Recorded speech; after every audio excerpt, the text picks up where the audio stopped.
Hola, buenas noches. Bueno, vamos a iniciar esta tercera etapa de encuentros de esta manera virtuales o expositivos. Estoy aprendiendo un poco a manejarme con la cámara, estoy tomando un curso para hacer este tipo de clases, porque la verdad que esta situación es novedosa para nosotros. Tengo un punteo que lo voy a ir leyendo para seguir un orden lógico y poder ir comentándole los aspectos, ir comentando desde mi punto de vista los aspectos más relevantes que tenemos que tratar. Este capítulo 3 de diseño de tesauros de Martínez Tamayo es un poquito, digamos, la síntesis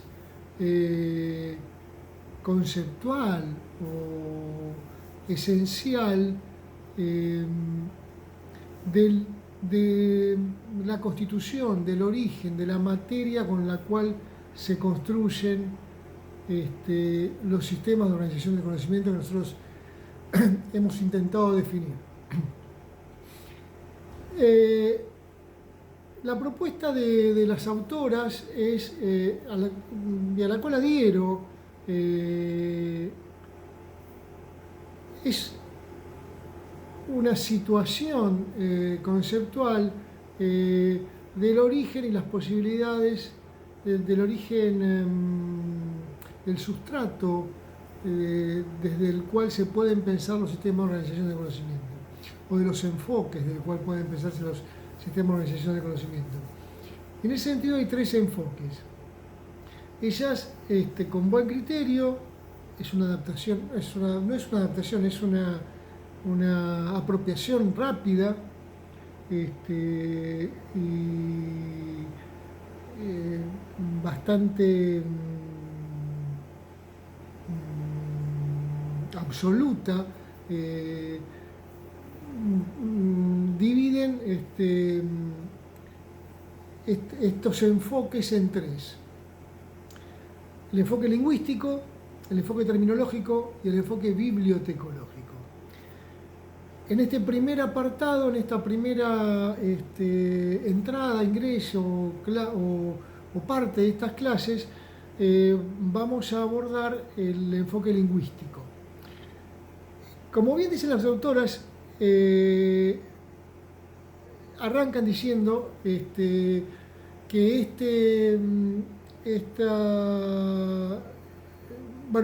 que hay muchas formas de denominar los lenguajes documentales. Se habla de lenguaje documental, lenguaje documentario, lenguaje de indización, lenguaje de clasificación, etc. Y esto tiene que ver con, inclusive hemos hablado de varias y distintas definiciones del sistema de organización del conocimiento. Y esto tiene que ver con los procesos de conceptualización de la misma, es decir, de estos enfoques, que ellos sintetizan con buen criterio, a mi criterio, con buen tino, con buen criterio, en tres grandes enfoques, en tres enfoques que más o menos subsumen a grandes rasgos las posibilidades. Uno, como les decía, es el enfoque lingüístico.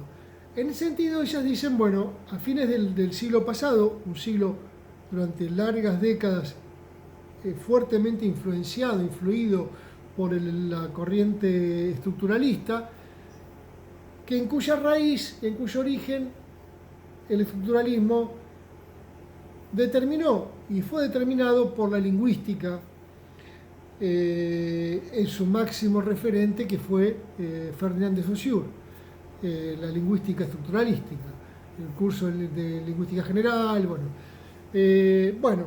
Vamos a tomar algunos conceptos de Saussure y los vamos a tomar, como lo toman las autoras, para intentar la comprensión de los sistemas de organización del conocimiento. Decíamos, vimos múltiples definiciones, ustedes llegaban a sintetizar en una, podían elegir una con estos elementos que vimos, pero vimos que son variadas.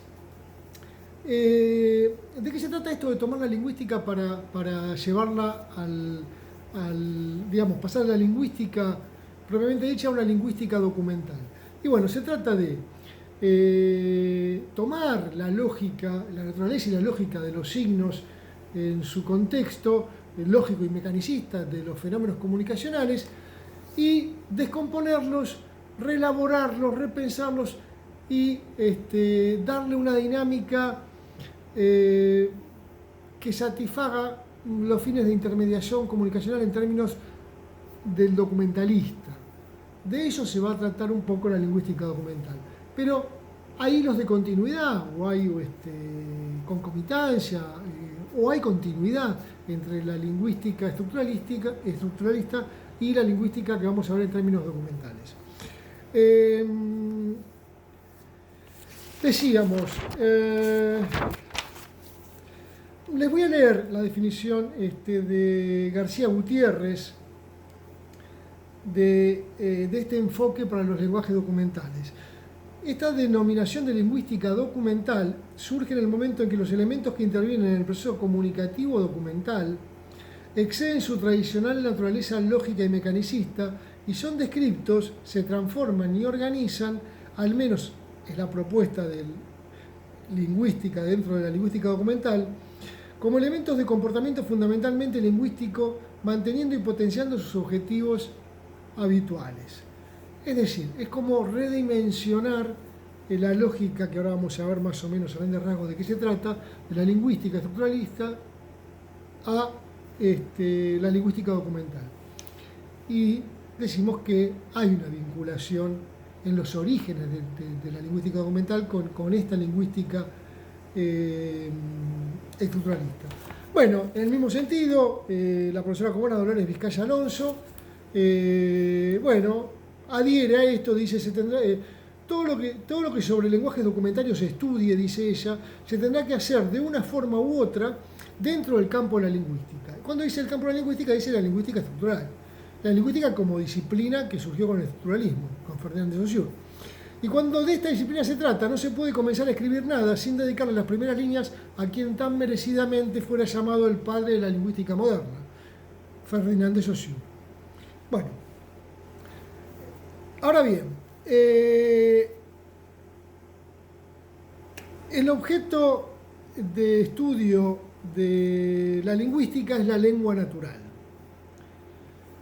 Y el objeto de estudio de la lingüística documental es el lenguaje documental. Y ahora vamos a ver qué es el lenguaje y qué es la lengua. Dijimos, el objeto de la lingüística es la lengua natural. ¿Por qué? Porque el lenguaje es una capacidad abstracta y general de comunicarse. El lenguaje, podemos decir que tiene el lenguaje de las abejas, que hacen un 8 y comunican con esos movimientos, hacen un vuelo, un baile aéreo en el cual indican con mucha precisión la distancia hacia un lugar donde hay alimento, donde hay polen y demás. Bueno, eso está comprobado, estudiado, pero eso no es es un lenguaje, pero no es una lengua en el sentido, hay un lenguaje corporal también, por ejemplo, por decir algo, pero no es una lengua en el sentido que lo vamos a estudiar nosotros, porque la lengua tiene un léxico, tiene una semántica y tiene una sintaxis. Y esos tres elementos son los que van a determinar, a definir a la lengua. Entonces, nosotros decimos que la lingüística estudia la lengua natural y que la lingüística documental estudia el lenguaje documental. Entonces ahí ya tenemos una primera diferencia. ¿Por qué cuando hablamos de lingüística, para hablar en general, decimos que se ocupa de la lengua y por qué para hablar del lenguaje documental decimos que se ocupa de la lingüística documental? Bueno, la tradición que se ha impuesto en nuestra disciplina, como en tantos otros ámbitos, es la tradición anglosajona en muchos sentidos, y en ese sentido, en muchos idiomas, el inglés, el italiano, el portugués, el español, tenemos las dos palabras, lengua y lenguaje, que definen cosas distintas. Ahora, el inglés solamente tiene language, que es lenguaje, y lenguaje se aplica indistintamente para el lenguaje, en este sentido de capacidad abstracta y general de comunicar, y para la lengua propiamente dicha. Se utiliza para las dos cosas. Entonces, se impuso este concepto e hizo que cuando se tradujo, cuando se empezó a utilizar el tema del lenguaje documental, el lenguaje de indización, lenguaje de clasificación, lenguajes documentales o documentarios, bueno, predominó este término y nosotros y las autoras, porque no solo son ellas, sino que son casi todas las autoras en lengua hispana también, han asumido y han aceptado ese término. Entonces vamos a decir que en documentación o en bibliotecología vamos a hablar de lenguajes documentales y cuando hablemos de lengua natural vamos a decir lengua natural, pero vamos a estar refiriendo a lo mismo, a una estructura de signos con una semántica, o sea, un léxico, un vocabulario, una semántica y una sintaxis. Eso es propio de la lengua, pero aceptando esta tradición de designación anglosajona, vamos a aceptar lenguaje para hablar de lenguaje documental. Pero vamos a estar hablando de una lengua documental, para que se entienda. ¿Por qué? Porque la lengua documental también va a tener un léxico, un vocabulario, una semántica y una sintaxis. Bien, entonces, dicho esto, esta diferencia de denominación, aclarando de dónde proviene, vamos a las diferencias esenciales que diferencian una lengua natural de una lengua o de un lenguaje documentario, de indización, de clasificación y demás. Primer término, la lengua tiene un léxico o un vocabulario plurisemántico. Las palabras tienen diversas significaciones, entonces decimos que es un léxico plurisemántico. Y la sintaxis de la lengua natural se establece con el uso. En el uso se expresa esa sintaxis.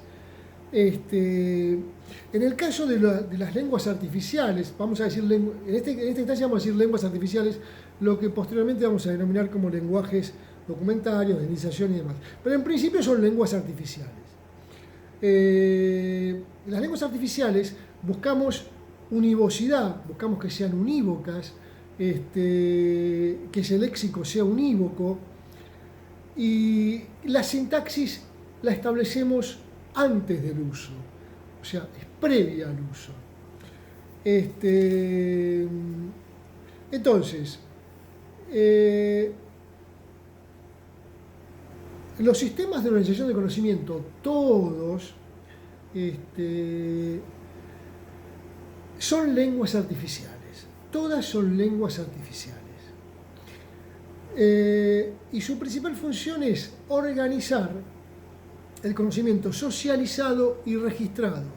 Esto lo linkeamos con el capítulo 1 que ya estudiamos. Siempre hablamos de lenguaje socializado y registrado.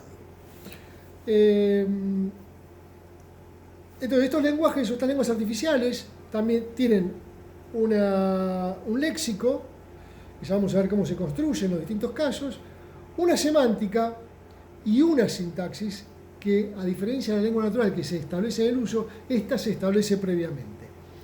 El léxico o vocabulario es el conjunto finito de signos que se utilizan en la lengua y en la acción social en el aula, ¿no? Se pueden acotar a una región, a un idioma en general, a una región, a una actividad. A veces hay jergas o terminologías que ya vamos, no me quiero meter con terminología porque la vamos a ver después, o un campo semántico dado o un grupo de personas. Pero bueno, este léxico o vocabulario es un conjunto finito y limitado de signos. Entonces, en ese sentido, eso es la lengua. Esta es la definición de un léxico o un vocabulario en términos generales. Cuando hablamos de un léxico documental o de un vocabulario o del vocabulario de un sistema de organización de conocimiento, se trata de un conjunto finito de signos que han sido aceptados para la aplicación en los procesos de organización del conocimiento. A través de un proceso de organización del conocimiento que creó la herramienta o el vocabulario y han sido aceptados para utilizarse en los procesos de organización del conocimiento. Entonces, la lengua natural que planteaba Saussure, él planteaba que el signo lingüístico, esto es la primera visión de Saussure, pero bueno, vamos a tomarnos de esto. Planteaba que el signo lingüístico estaba compuesto de significado y de un significante. El significado es la imagen mental y el significante es la imagen acústica, en este caso la imagen gráfica, porque hablamos de lenguajes documentales. Este signo es indisoluble y es inseparable, y de esta unión inseparable surge la significación.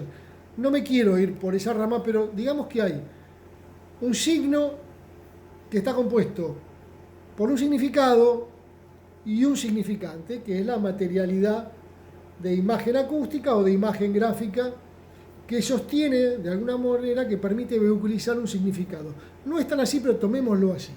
Si hay algún lingüista, me va a hacer algún reproche estricto, pero digamos que la visión original de Saussure fue un poco esta. Esta relación entre el significado y el significante es en la lengua natural también arbitraria. No hay ninguna relación, decía Saussure, entre la S y entre el sonido sibilante de la S y no me acuerdo si era el viento que decía, o sea, no hay relación entre los signos lingüísticos y los significados. Son arbitrariedades humanas, digamos, ¿no?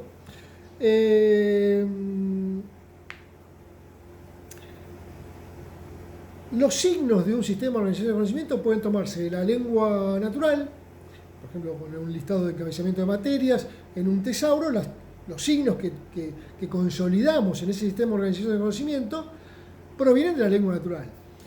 O no, cuando hablamos de lenguaje de clasificación, sistema de clasificación, ahí las notaciones no se hacen con palabras del lenguaje natural, o no totalmente, mayormente se hacen con números, por ejemplo, y otros signos diacríticos.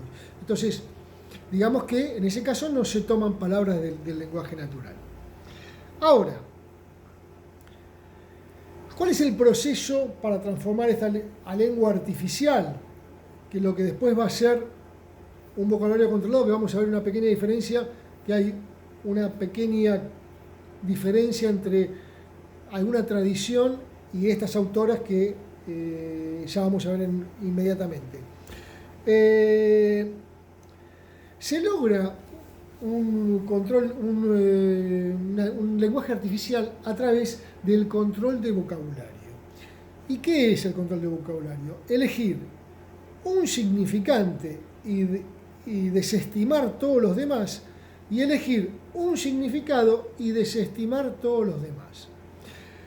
Así se construye un lenguaje artificial. Porque dijimos que una de las características de una lengua artificial, dijimos una característica que estábamos buscando era la univocidad, que sea unívocas. Entonces, la primera, digamos, acción para pasar de un lenguaje natural a un lenguaje artificial, a una lengua natural, de la lengua natural a una lengua artificial, es el control de vocabulario, que se trata de esto, de despojar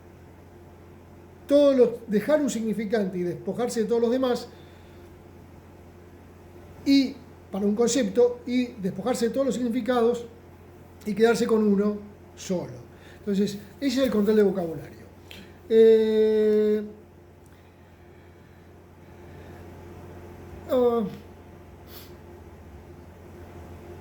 Digamos que para el control de vocabulario hay 4 fases. Esto siguiendo a la profesora estadounidense Marcia Bates, citada por Ana María Martínez Tamayo y su colaboradora.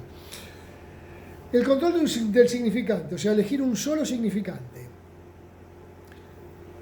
Esto no es solamente elegir un significante, sino que la forma en que se expresa ese significante, su género, su ortografía, su número, o sea, vamos a usar plural, vamos a usar singular, vamos a usar en femenino, en masculino, pero bueno, se elige un significante con todas esas características. Su forma gramatical, ortográfica, su género y su número. Control de sinónimos, quedarnos con un solo sinónimo, con un solo término y eliminar todos los sinónimos que puedan referir o remitir al mismo concepto. Control de signos especiales, o sea, cuando hay jergas, nombres comerciales y demás, bueno, controlar esos signos especiales. Y control de significado o desambiguación.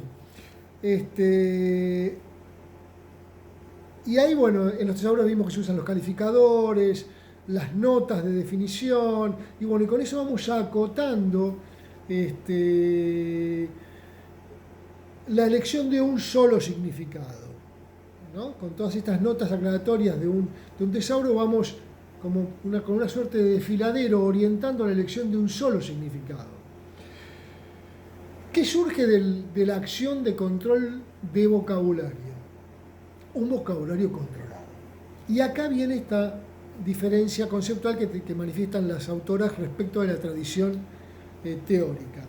Que muchos dicen, un vocabulario controlado es un sistema de organización de conocimiento. Y estas autoras dicen que no, dicen, es una parte. Hace falta también, hace falta más para ellas. Hace falta, además del control del vocabulario para un sistema de organización de conocimiento, hace falta una semántica y una sintaxis. Y ahora vamos a ver qué es cada una de estas cosas. Según Varité, un amigo nuestro, un viejo conocido nuestro, colega uruguayo, la semántica es la rama de la lingüística que se ocupa del sentido o significado de los signos, así como la relación entre los mismos, y esto es muy importante, tanto desde un punto de vista sincrónico como diacrónico. ¿Por qué es importante esta definición? Repito, la tomamos del colega Varité, que la realizó en el año 2003, y dice, la semántica es la rama de la lingüística que se ocupa del sentido o el significado de los signos, así como de la relación entre los mismos, tanto de un punto de vista sincrónico como diacrónico. Sincrónico es en el mismo plano temporal, diacrónico es en la dimensión histórica, ¿no? En la evolución histórica. La lingüística estructuralista, los estructuralistas eran sincrónicos, o sea, reconocían que existía lo diacrónico, pero no lo utilizaban para la construcción de sus teorías. Entonces, ¿qué quiere decir con esto? Este tema de la relación entre los mismos tiene que ver con esta red semántica, además de la semántica propia, de que se le asigne en este proceso a un signo, también está la construcción significativa a través de las relaciones. Y esto se manifiesta de forma muy clara en los tesauros. Además de que despojamos la significación, despojamos todos los significantes, nos quedamos con uno, despojamos todos los significados, nos quedamos con uno, intentamos esa univocidad en ese proceso, también después construimos la semántica a través de la estructura del tesauro. ¿Por qué? Porque ahí establecemos relaciones de equivalencia, de jerarquía, de asociación, que van facilitando la construcción semántica al interior de la utilización de esa lengua artificial, de ese lenguaje documental o de ese sistema de organización de conocimiento. Y bueno, la sintaxis, como sabemos, es la disciplina que se ocupa del estudio de la estructura gramatical de la lengua y las reglas que gobiernan la construcción de frases o sentencias que forman el discurso. Y esto es doblemente importante para nosotros, para cerrar esta parte que es la parte lingüística. Doblemente importante porque nosotros, un tema central, o sea, cuando establecemos o utilizamos o diseñamos sistemas de organización de conocimiento, lenguas artificiales, lenguajes documentales, lo que se pone en juego es, en la sintaxis se pone en juego la coordinación. Y nosotros, si no lo han visto antes, seguramente lo han visto, lo vamos a refrescar y repetir ahora. Los sistemas de organización del conocimiento, las lenguas artificiales, que son genéricamente lenguas artificiales, pero los lenguajes documentales como algo más específico, o lenguajes controlados, que sabemos que es una parte a la que le agregamos la semántica y ahora le estamos intentando agregar la sintaxis, pueden ser precoordinados o postcoordinados, y esa es la sintaxis. Entonces, los precoordinados es cuando hay dos posibilidades de precoordinación. Y ustedes después van a ver las definiciones, pero se los explico a grandes rasgos. Está precoordinado cuando ya el lenguaje documental, el lenguaje documental, para respetar esa terminología que venimos usando, ya está precoordinado en su construcción, una lista de encabezamientos de materias que hace frases nominales, que combina términos y que los establece como encabezamientos usados o pasibles de ser usados. Bueno, ahí ya hay una precoordinación, porque se establece un término, una pequeña cadena discursiva antes de su utilización. O sea, ya uno cuando va a enfrentarse al uso de ese lenguaje documental, de esa lista de encabezamiento de materias, ya se encuentra con un término que es el resultado de una precoordinación de dos o más términos. Esa es una precoordinación. La otra precoordinación es cuando uno utiliza en una notación, en un sistema de clasificación, por ejemplo, por citar un ejemplo, es la precoordinación que realiza el indizador. O sea, el indizador, cuando construye la notación o el término con el cual va a indizar, hace una precoordinación. Precoordinación que el usuario, el sujeto que necesita la información en el proceso de búsqueda, no va a ser, ya fue realizado por el indizador y resultó precoordinado por este mismo motivo. Por ejemplo, una notación de la clasificación decimal universal. Una vez que la construyó el indizador, ya quedó así y el usuario debe, si la va a utilizar como medio de recuperación, tiene que recurrir a esa notación. No puede combinar la clase con la subclase, con un auxiliar, él cuando va a recuperar. Eso ya lo precoordinó el indizador. Y finalmente, para terminar con esta,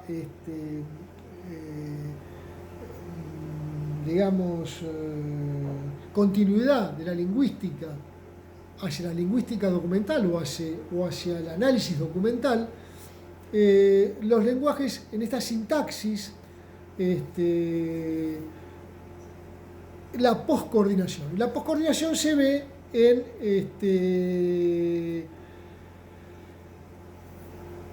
en los tesauros, fundamentalmente en los tesauros. Y ahí es donde, o pueden ser palabras clave de la lengua natural, bueno, no sé.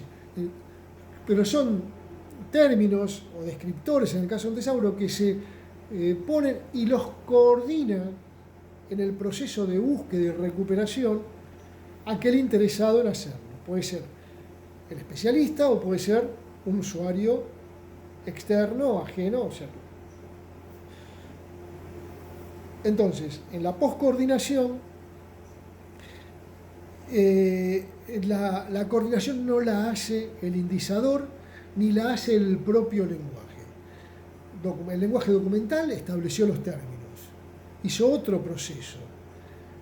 El indizador utilizó en el proceso de organización de conocimiento esa herramienta, ese sistema de organización de conocimiento, y estableció conceptos que después se va a encargar de coordinar el usuario o el mismo especialista intermediando frente a un usuario.